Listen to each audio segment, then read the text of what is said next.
For a long time in Cambridge, I took Dameter out to his first ever drum and bass night, which was Warning.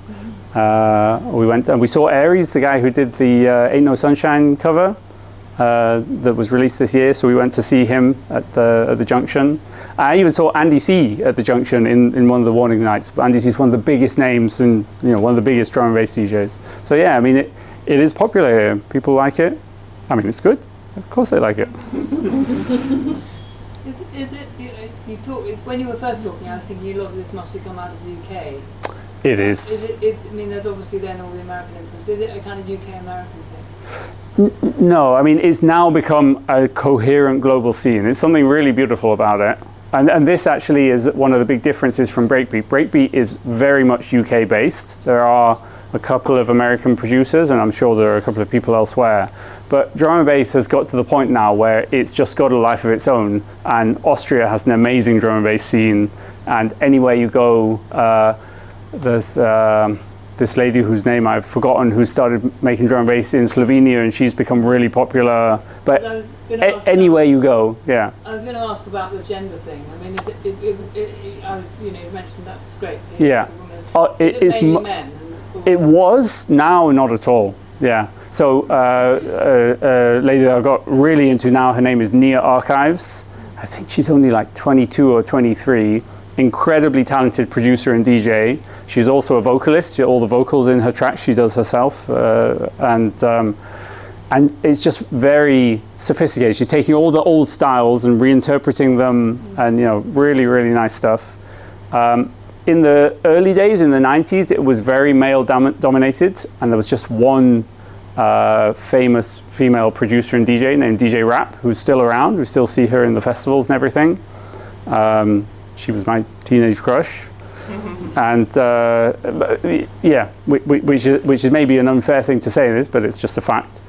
But yeah, in those days it was just her, but she was well respected certainly, and played in everything. But yeah, nowadays it's pretty broad. But drum and bass wasn't uniquely male in those days, was it? Most DJ culture was male. Indeed, yeah, that's generally been the case. I remember there was one quote I wanted to give you that I missed out talking through it. This idea of starting off with a 7-second drum solo in this breakdown, and then stretching it out and saying, let's just make the whole track like that. Everybody loved it. This is the bit where everyone goes wild on the dance floor. And there was this quote from the 80s DJ Grandmaster Flash, male of course. He said that the early breakbeat pioneers were the people who decided to just eat the cherry off the cake and throw all the rest away.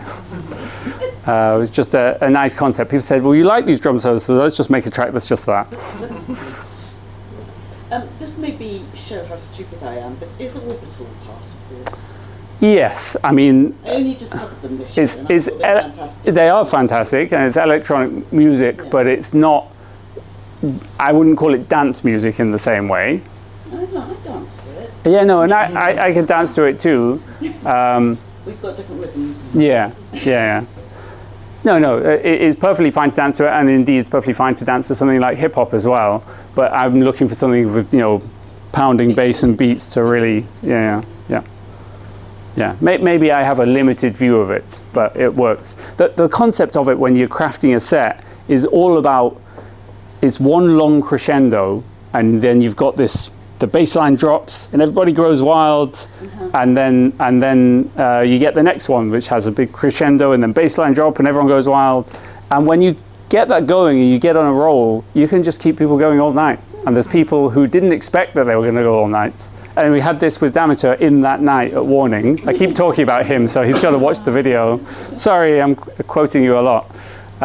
He said, oh no, I'm quite tired. I don't think I'll be able to stay till the end. And I said, well, that's down to the DJs. If they do their job right, then we're not going to want to leave. And we stayed till the end. Well, maybe we should. Oh no. So I was just interested. We touched on the poor guy who made nothing out of his 7 seconds. Yeah, Gregory Coleman. And this idea of sampling. I haven't quite got it right, but it sounds like you're basically stealing people's good ideas. Well, yeah. And then turning it into something. But there's no commercial copyright any of that stuff? Well, there would have been originally, by the time they found out about it, so commercial copyright expires after a period of time, and by the time they found out about it, it had expired.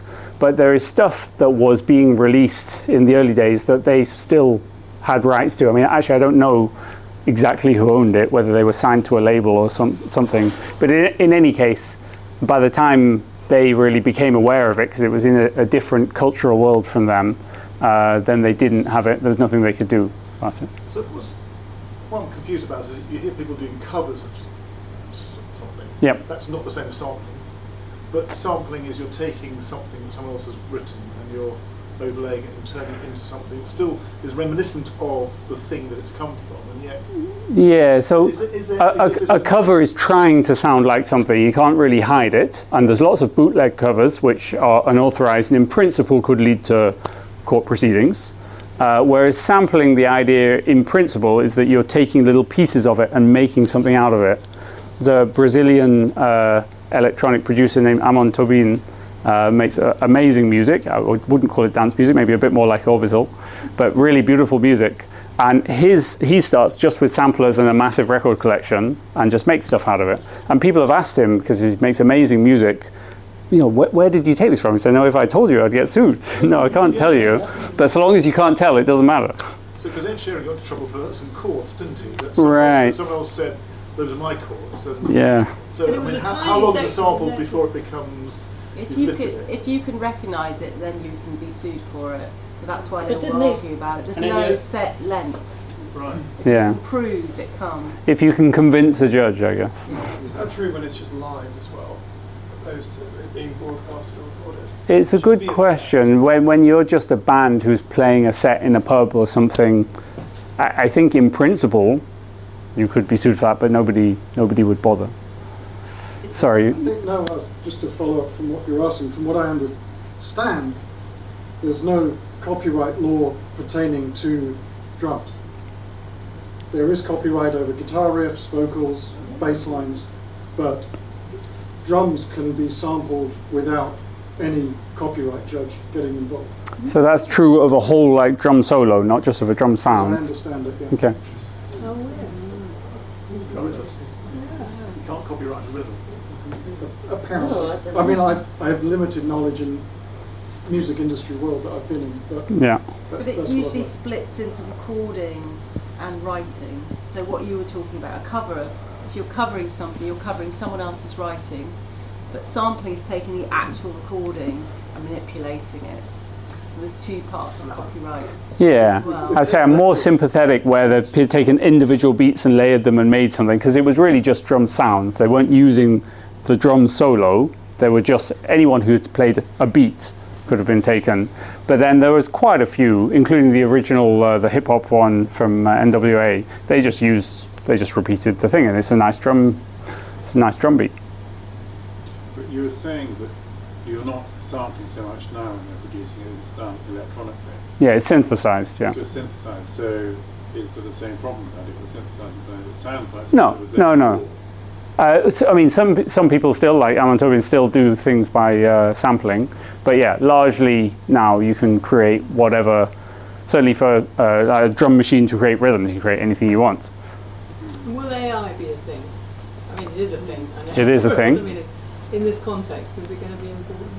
I mean, I don't claim any particular expertise in this. I would say that the concept of it is interpolation, right? So it'll be very good at taking the Amon break and making lots of interesting rhythms out of it along the lines of stuff people have already done. New ones, which might be quite nice, but it's not going to create a new Amon break. I would suggest. Yet. There are commercially available AI drummers, Okay. software drummers, and say, you know, create your drum beat in this style or something. No, not quite like that, but make it a bit more like that. I don't want to make the whole thing about AI, but you said you don't think AI will make a Amon break beat. But theoretically, it is of course entirely possible. If you feed AI enough music, and then ask it a question like, make something like this also influenced by X, Y, and Z. Yeah, no, so that's not quite what I meant. That's And- not drastically different to what a person does. no, because they're basing what they're making based on what they know already. And Just to have heard. clarify what I was intending there, which might not even be justified. Maybe Gregory Coleman was inspired by other stuff he'd heard before.